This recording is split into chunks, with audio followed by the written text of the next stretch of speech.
If you want to discuss laptops these days, well, you probably have a few different things in mind, which is battery life, performance, and well, maybe there's some other aspects like the keyboard, the speakers, the display, and maybe more importantly, especially these days, the webcam. Well, obviously, with today's topic of discussion, which is cheap laptops, a lot of people's expectations are very low, and for good reason. Of course, manufacturers have to build products to a cost, and they can only make so much profit from these devices, and they usually just expect large sale margins to be able to cover the cost of the rest of the components sometimes. Well, what does that give the consumer in this case, which would be the person behind the camera here, buying the product? What do they actually get in return? Well, let's use something for discussion, which I unboxed previously, and that is this Lenovo IdeaPad Slim 1. Now, this is one of Best Buy's cheapest laptops that you can purchase, although it is the cheapest Windows laptop that you can purchase brand new from their website. Is it any good? Well, we're going to talk about it right here in this video.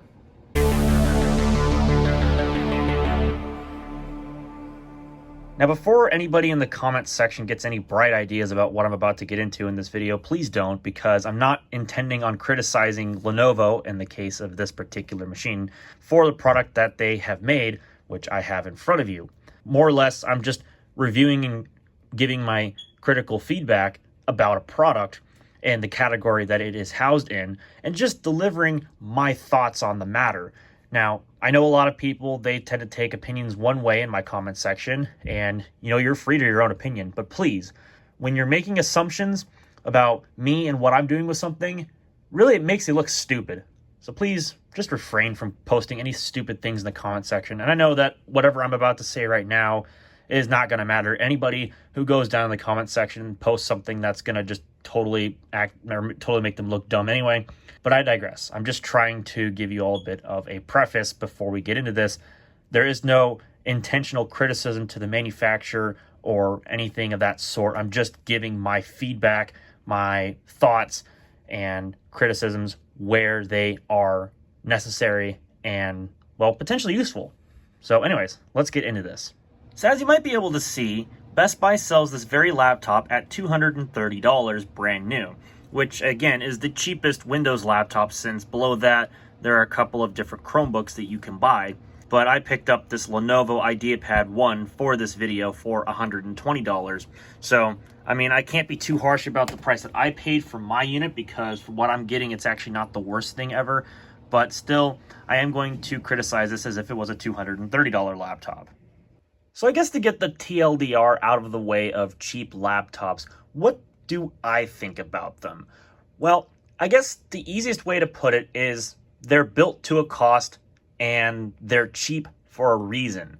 And a lot of times companies, they will cut corners in many different aspects of the design, the materials used, and or some of the features to reduce the cost, not only to build, but also the cost to the end user when they're purchasing the machine, either from retail, online, or whatever have you.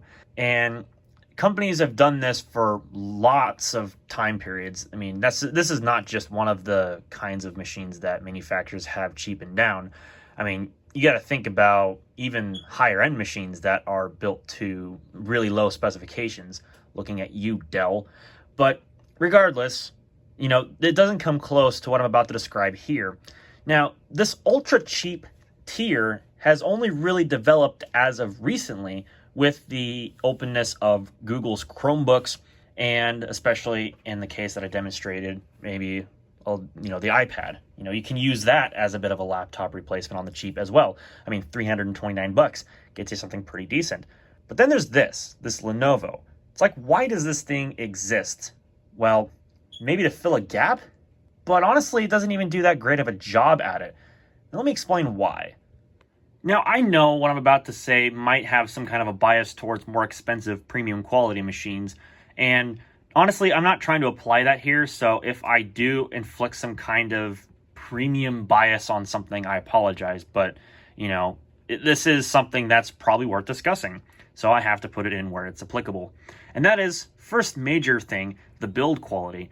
Now, I understand machines like this are not going to be built with premium materials like aluminum, and they're not going to be the most, high quality of the materials that they even use themselves, which is in this case plastic. And plastic is fine on a cheaper laptop, as again, it means that it brings the cost down. And in this case, I'm almost convinced that this thing is entirely plastic through and through, except for maybe the reinforced midframes, which I don't know what that actually consists of. But you get the idea. The exterior materials that you are bound to touch are going to be plastic. And like I said, on a cheaper laptop, that's fine. But in this case, I don't know. It's just something about this machine in particular with its silver painted plastic that just kind of doesn't feel the best. Like, it just feels like this paint's probably going to wear off in time. I mean, any laptop really is going to happen, but it just feels like this one in particular is just going to do that. And I'm not saying that they shouldn't paint laptops. I mean, manufacturers have done that for years. And of course, laptops are going to age differently based on the use case. But this one just, I don't know, something about it just doesn't feel right. But I guess that's just me. And it's also on the top cover as well, where I feel like it's especially going to get scratched and it's not going to age very well. But, I mean, in all fairness, Lenovo has done the same practice with some of their higher end machines that cost more, so I guess I can't be too mad there. Also, the hinges are not really well weighted, so you can't really open it with one hand at all. So you kind of have to actually use two hands to open this machine. And actually, speaking of the rest of the build quality, it is actually fairly lightweight, which means that you can slip it into a small bag pretty easily enough and take it with you, which is a positive. And in this case, this Lenovo actually doesn't feel like it's all that bad. There's a pretty decent amount of rigidness with the screen closed. It doesn't feel like anything's going to particularly give past what you would normally expect, which is good. That means, it's going to survive at least a little bit of use, which is what you would expect. But you can kind of get an idea of the inexpensiveness of the build quality based on the plastic that you can see right on the side here. It's not really all that high quality looking. You can kind of see a seam mark there in the mold, especially over here. You can see a seam. Like, these little things you would not want on a more expensive machine, but you're going to see on something like this because the tolerances are much lower to keep the cost down. Although I will say, and I am going to applaud a lot of cheaper laptop manufacturers for this, at least they haven't completely caved into the new USB-C only laptop port trend. As you can see here, it still has two USB-A ports, HDMI, a micro SD card slot, and on the other side there is a headphone jack. So, I mean, that's cool and all. I mean, the downside is there is no USB-C, but on a laptop of this cost, with as limited of its hardware as it has, I mean, that's probably fine.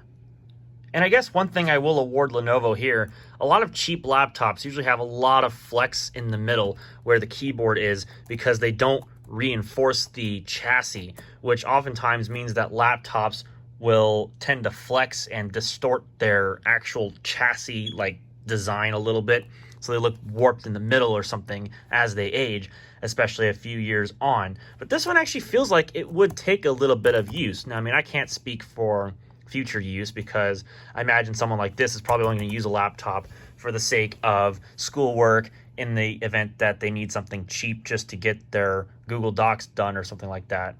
But at least it feels like this one could take a little bit of abuse, which is good because the keyboard itself actually, in this regard, feels pretty good to type on for an inexpensive laptop. Now, I've given some high remarks to HP's budget keyboards on their laptops. Specifically, I reviewed a 14-inch HP Pavilion that had a Ryzen 3, and its keyboard was excellent for the money. It was actually very nice to type on with a good key travel, a good sound. It had a good feedback, and I was able to get up to speed very quickly. Even though it wasn't backlit, I still gave that keyboard very high remarks. And I would also give the same thing to this Lenovo as well. It actually has a pretty decent key travel with a very good feel to it, and it's pretty quiet. And it feels like you could actually get up to speed very quickly on a keyboard such as this. So if you do a lot of typing Well, actually, this might not be the worst thing in the world. And the good news is Lenovo uses a very similar keyboard to this on some of their more expensive laptops, maybe with some backlight options as well. So you're not entirely in the dark when it comes to the keyboard feel, especially on this machine. A lot of Lenovo's higher end machines will have something very similar. And that really does speak volumes to something like Chromebooks, which typically on the lower end, Chromebooks have horrible keyboards. And I can definitely attest to this with like the Lenovo N22, where the keyboard on that thing was dreadful to type on. Although somehow I managed to get pretty good words per minute writings on it when I did a little keyboard testing, but I think that's just a one-off thing because I was so used to typing on really crappy keyboards because I had to for school purposes. But nowadays, especially when I have access to much more higher quality keyboards, especially like my MacBook Air, this one's pretty good, but it can't quite top the MacBook. So, you know, it is what it is. And I'm speaking specifically about like this 2015 MacBook Air over here versus this thing. I'd say they're fairly comparable, although the MacBook definitely has the backlight and the much more superior typing like feel to it because it's got a more solid backplate and everything compared to this thing, which... Again, don't get me wrong, I'm not trying to say that this is a bad keyboard because it's actually pretty good, but there are definitely far better keyboards out there. And then there's just some things like this which just drive me bonkers, and I'm not talking about the AMD A6 case badge over here.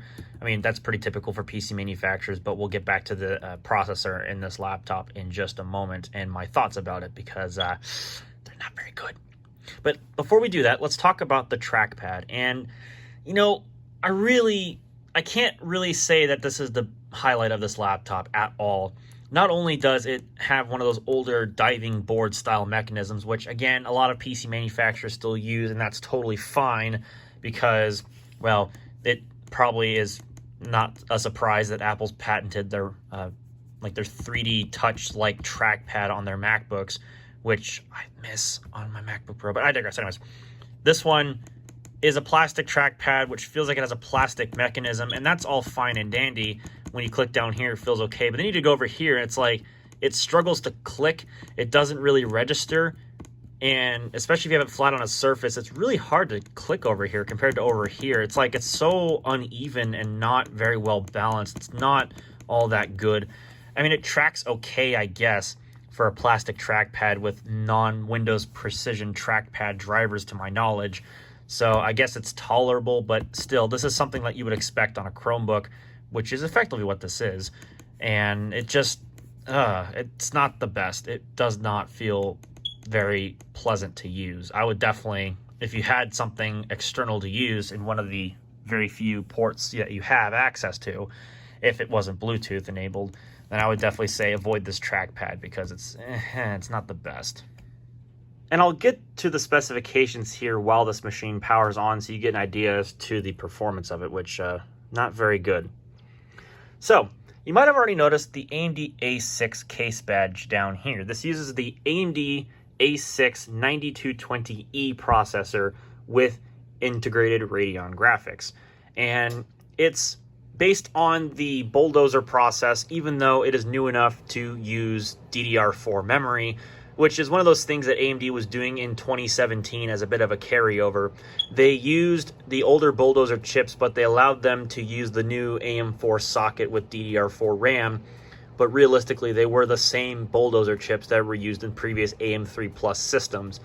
And that was fine as a carryover thing if you needed a chip to use for a BIOS update or whatever have you, but they were still the same chips, they still performed the same, and they were not the most high performance, if you will. And that still definitely bodes true for this A6, as it is based on the exact same architecture, the same graphics, and obviously uses DDR4 memory and so on and so forth. Speaking of the memory, this has 4 gigabytes of 1866 megahertz DDR4, or at least that's what it runs at according to Windows. I believe that it has soldered 2133 or 2400 megahertz memory, and I said soldered because it is soldered to the motherboard. And that's especially evident if you were to even open something as much as the Windows Task Manager and you go under the Performance tab and you look at the section for memory, which as you can tell, this is not very fast. It'll even literally tell you form factor, row of chips. So I thought that was a nice little Easter egg there, if you will. Now the real, and I mean, well, there's actually a couple, but the big real Achilles heel of this laptop is the storage implementation. This uses eMMC storage, and it has 64 gigs of it, which is good that it has 64 gigs of eMMC versus 32 or something like that. But it's still eMMC, which means that it's going to be excruciatingly slow to write, and it's also going to degrade very quickly. Now, read speeds, I guess, are okay. They're tolerable. It's definitely faster on the random access speeds and such than a hard drive would be, but that does not mean that it's very fast, even still. And Teams is opening great. And yeah, 4 gigabytes of RAM, that's going to be a bit of a problem with this laptop. A big, big problem. Another problem, this laptop is passively cooled.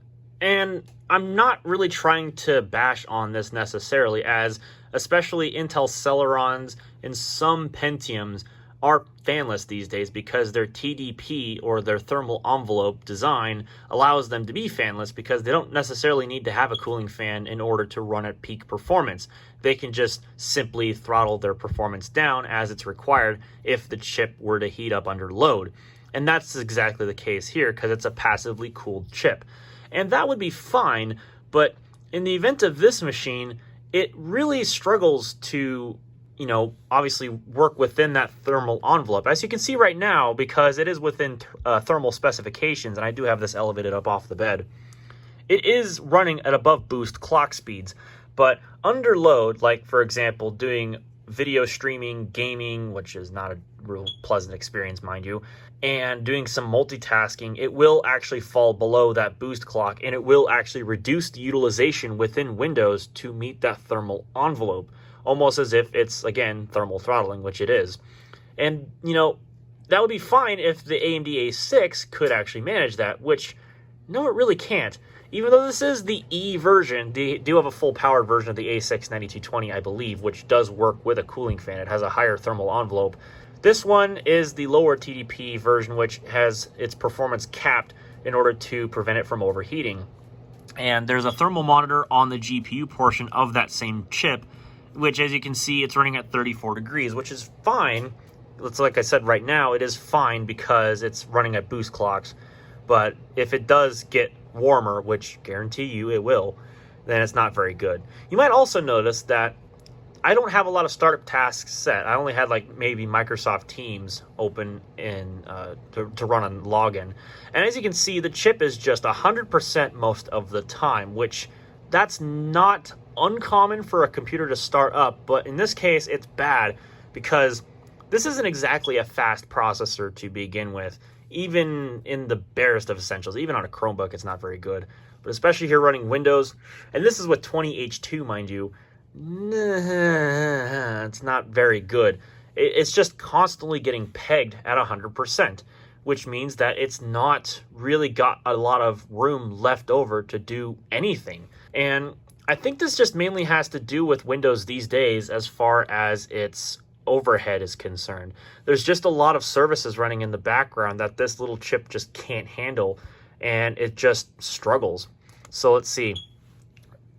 Why is PowerShell hogging more than half the processor? Why is it doing that? And so on and so forth. It's like there's just a lot of things that'll just randomly hog the processor for itself, especially all these Lenovo services. Like, really? What are we doing? And as a result, as you can see, it takes forever to do basic things, like, let's say, open the File Explorer. Like, geez, how long did that take?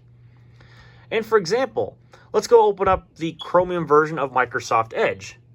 I know we're not doing the most professional job at this, but that's not really the intent of this video. I'm just kind of rambling into the microphone because that's the whole idea, is to get my thoughts out.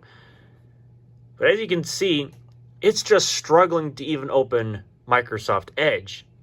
And I guarantee you, I did click on that icon. It's just taking its sweet time. And it will get there eventually. As you can see, yeah, it eventually does load. But it does definitely struggle to get there. Okay, so let's see if we can go and load something like YouTube, for example. Now, YouTube will pretty much run on the vast majority of modern Core 2 Duo and Turion 64X2 CPUs from at least 10 to 15 years ago. But especially here, I'm not really sure. Because the thing is, I mean, YouTube is a lot heavier these days than it once was. So that just means that trying to do stuff may or may not require either codecs or pretty beefy hardware. So let's go ahead and pull up a video. We'll use one of my videos. And this will also drive me to another point, and that is audio quality. Now, a lot of times this is the biggest spot where PC manufacturers will sacrifice to save cost, and that is in the speakers, because obviously, most of the time if you're doing any kind of serious listening, you'll use a set of headphones and the headphone jack, which is fine. But if you need to use the speakers, which is pretty common of an occurrence actually, well, it's not going to hold up too well. And here's an example. We're going to turn this up to 66%. Not that easy. And I'm going to... can help. Oh, you can even see it's struggling just trying to pause the ad. This sentence is grammatically correct. There we go. So now, let's go ahead. We'll skip this thing here, and we'll set the resolution to a generous 480p, because let's face it, we are going to look inside of the task manager and see if the CPU utilization or the GPU utilization also is going to have some effect on the playback here, which, I don't expect very much, because the CPU is basically at 100% the entire time you're using this laptop, which is nothing short of impressive, but it's also kind of disappointing, if you will. I'm not saying that that's not the case for other low-end chips like Celerons or Pentiums from Intel, but, you get the idea. So, here we go. Just to keep these maps loading in at a decent rate. Oh, well, I suck. Uh-oh. So, yeah, it is using the GPU, but you can also see the CPU is just struggling, and the memory usage is also pretty high. So, even as a Chromebook with these specifications, I can't imagine that it's going to run very good, because effectively what you are running here is Google Chrome. And I know Google Chrome, and for that matter, Chrome OS, will have a lighter overhead because of the operating system that underlies the actual web browser component. It still is not very high performance. So I don't know, maybe Chrome OS would have a better time running on something like this, which AMD has marketed these bulldozer chips, these A6s, A9s, and such, as Chromebook processors, which is effectively what this is. So web browsing aside, they do fine, but Windows just is a huge overhead on something like this. Oh, did you plan on wanting to buy one of these things for older games? Haha, no, it's not going to work out too well. I tried a game called Golf with Your Friends, and I also updated the video drivers to basically the newest that they could go. And that's obviously the latest drivers, because they still get driver updates from AMD. And you want to know what I figured out? The system shares a whole 80 megabytes for video memory. That's it. 80 megabytes. You know what that does to your frame rate, because you can't stuff stuff in the frame buffer? It tanks your frame rate. Look at this. In Golf with Your Friends, at the lowest preset, at not even that great of a resolution, I think it was maybe even, oh god, I think it was playing at 1280 by 720, but it doesn't matter. Either way, it was out of VRAM. 18 FPS, 23 FPS on average. On average! That game can run on something like a GT 710, and it would wipe the floor of this laptop. That's sad. And I even did that when I was running the game over there on the air conditioner unit over there with the GPU basically at 20 degrees Celsius. So that way there would be no potential thermal problem. And it could not do it. Although the air conditioner did help improve the frame rates because it wasn't thermal throttling, there's just nothing there for this thing because it's so crippled.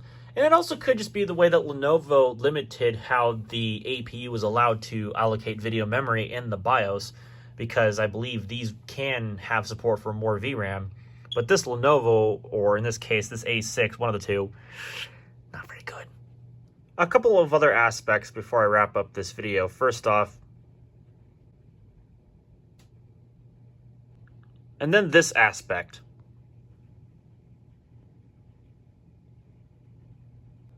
And that was really the reason why I didn't want to review this machine. As okay as the screen looks, as pretty good as the keyboard is, and as the trackpad is, the battery life, well, battery life's pretty good, I would say. You can definitely get several hours out of a machine like this on a charge if you're doing some document editing or heck, even watching videos. That's all fine and dandy. But other aspects of this machine and its A6 9220E, well, it's not good at doing Microsoft Teams. And this is another thing. I know that these cheap laptops, they're being marketed as being able to do Google Classroom and Microsoft Teams, and that's all fine and all. But I was using this for Microsoft Teams because I'm still in college, and unfortunately, the performance was just utterly lackluster. Like, it was, let's just put this in perspective here because this was a thing. So basically, I had a presentation I had to take part in, and the person who was presenting had to switch their screen from, you know, their regular webcam preview, which was what Microsoft Teams uses, to showing their screen. It took a good 15 to 20 seconds to show the computer that, hey, this actually is a screen that's being shared, and it would take that long to then pop the screen share up on the screen. You know what happens when you do that on an iPad or an iPhone? Less than a second. It's just down to your internet connection. Why does this computer have to struggle to show a screen share in a Microsoft Teams call? Oh yeah, because the CPU's at 100%. That's why. It's terrible.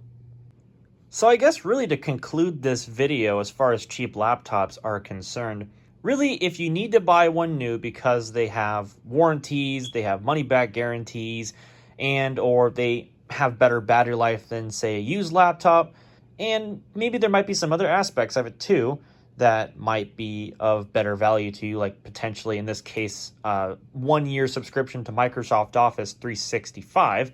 Okay, fair, I get that. And, you know, maybe you might be able to make better use of them than I would. But still, at the end of the day, it's kind of hard to argue that a used machine is going to definitely give you more value for your money, especially if you're buying it at the full retail price that this was offered at, which was $230.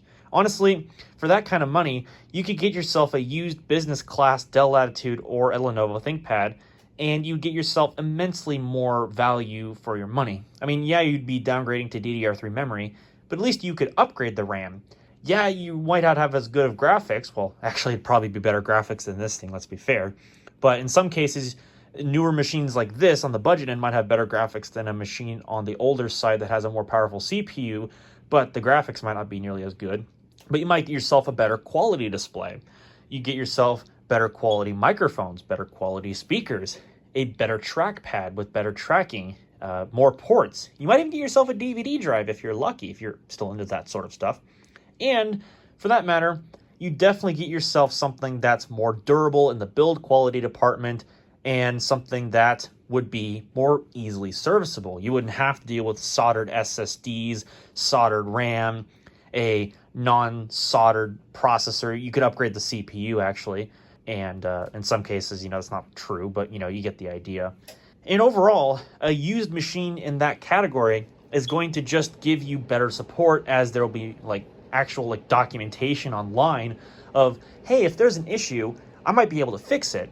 And especially if you're running other operating systems like Linux, you're going to have a better time having support because machines that are on that higher end business class spectrum are going to have better support with enterprise users or just general people like me who'd want to use something like that. It's just going to be all around a much, much better experience going with something like that than one of these brand new machines. And I'm not saying, again, that these don't have a place, because, again, if you need something with a warranty, if you need something that's got a special service bundle included with it, like Office 365, or if you can get a really good deal, like in my case, I got it for $120, okay, fine. I can understand the value aspect of it because you really sometimes can't beat that sort of thing. But with this machine in particular, even at $120 and its A6 processor, everything's soldered, fanless, and it's just hard to justify. Because for me, I could find so much better value in going used than going with a brand new machine. And so maybe that's why this machine exists. It's for those people who don't want to go searching for a used machine, or maybe they don't trust a used machine and they know for a fact they're going to get something that's going to be, reliable by going brand new. They get a fresh battery, everything is supported driver wise and so on and so forth. So I definitely understand it. But for me, and I'm sure a lot of other people too, it's just not there. And that is probably the reason why this thing is going to go back to the store. I mean, it exists, but for me, I see no reason why it should exist, because there's just nothing really good about this machine that makes it worth buying, even at 120 bucks. Well, maybe other than the keyboard and the battery life, but otherwise I can't see any reason why anybody should actually go out and buy a machine like this. Just get yourself a used Dell or a used Lenovo, or heck, even a used HP for that matter. And even used Acers are actually pretty good value too. If you can find something that'll have more CPU power and upgradability and maybe even a better track record with reliability, you get yourself a better quality display, better build quality on the palm rest or the whole entire machine in general, more ports, active cooling with a fan, so on and so forth. The list goes on. You'll just have yourself a way better computer. And that's really all I can say for the rest of this video. If you disagree with my stuff that I've listed in this video, well, let me know down below in the comments. Let me know if I missed something. Maybe I'm overthinking something like the old grump that I am, and that's totally something true. I don't look at these machines from every aspect. I just look at it from my aspect, which is obviously my video. And, other people, they review things differently compared to what they actually do with their machines. Maybe they just use this machine for Google Docs and YouTube, which it does just fine. But, I expect a little more out of my computers because of what I do. And it's not a machine for me. And that's perfectly fine. But I'm going to review it still as such, because when you're actually looking at products, really, you shouldn't look at just one review. You need to look at multiple to get the bigger picture so you can get a more informed buying decision. So for me, I would say no, just don't touch this Lenovo. There's a newer model that has a 10th Gen i3, 8 gigs of RAM, 256 gigs of storage, a 1080p LCD, which is a little bit bigger, and it's not that much more money. And it's such a much better machine overall compared to this one. And I'm not saying that they can't have a place either, but it's just so hard to, find a purpose for this thing. Maybe Linux, you need a cheap Linux machine, but you're still stuck with that eMMC. You can't upgrade the RAM. You're stuck with that VRAM because I think that's a BIOS thing. So it's just not there, really. Just avoid it. Just avoid cheap laptops in general. Especially if it's under 300 bucks. Just no. Maybe even 350, but it's kind of But I would say 300 is the limit. But anyways, I digress. So hopefully I'd like to get a good discussion going potentially if you're interested in that sort of stuff. I might be a bit of a critic and a bit of an a-hole in the comments, but that's just how it goes sometimes with our opinions on things. But hopefully you liked the video, and if you did, well, then the thumbs up button is there for you. If you didn't like it so much, well, then the other button works too. If you want to see more content just like this, well, then the subscribe button exists down below, and so does the bell, so you don't miss when I upload new videos. And with that having been said, thank you very much for coming to watch, and I'll see you all in a future video.